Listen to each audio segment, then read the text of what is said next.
Back like we never left. What is good, everybody? Today's video, the relationship with the narcissist. Oh, it was making you hella sick. Now you already know how I get down. I don't like to waste time and I'm ready to get into it. So let's do that right now. Oh, you don't believe me? Ask your fucking nervous system. Ask your constant migraine headaches, your unexplained medical condition, your skin breakout, how sunken you felt in a place that was supposed to grow you. But wait, there's more. Let's talk about how your motivations dipped, how your focus on things that meant shit to you prior to this relationship now fall by the wayside. The fact your profession or your business took a hit, all because this emotional vampire was intentionally fucking up your life. And I'm not using that shit as a euphemism. See, we try to act cool, smile out in public, try not to let friends and family in on what we're really dealing with. But, it's a big ass but, the suffering you did when you were alone, the anxiety that you felt when you had to interact with their ass every day, when that argument started and you knew you would be the one who would have to fix it. You would be the one who would be punished, the one who would have to apologize, the one who always sacrificed the very best of yourself so they raggedy ass could feel comfortable. And what do you think this shitty ass environment does to even the strongest, independent, successful, positive thinking people? It has us thinking that not only our worth, but our intentions, tone, our actions are not up to par,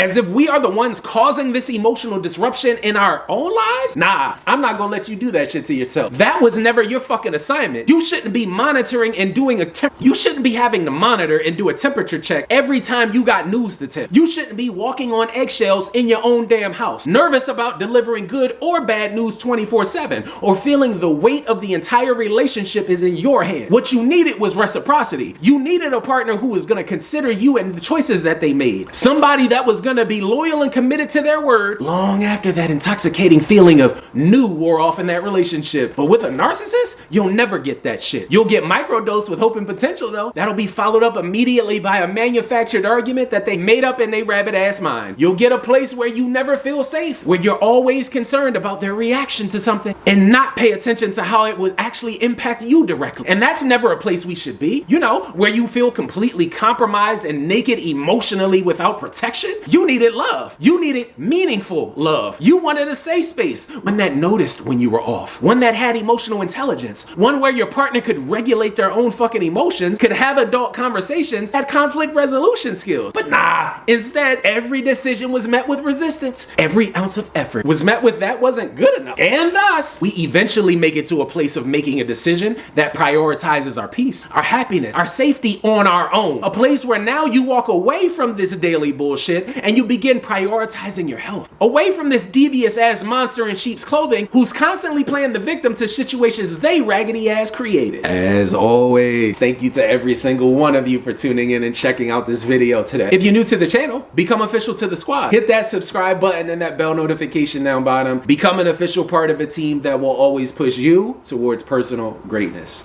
I'll be back soon with another new video, but in the meantime, have an amazing day. Stay strong and stay inspired, and as always, until I see you guys next time, peace.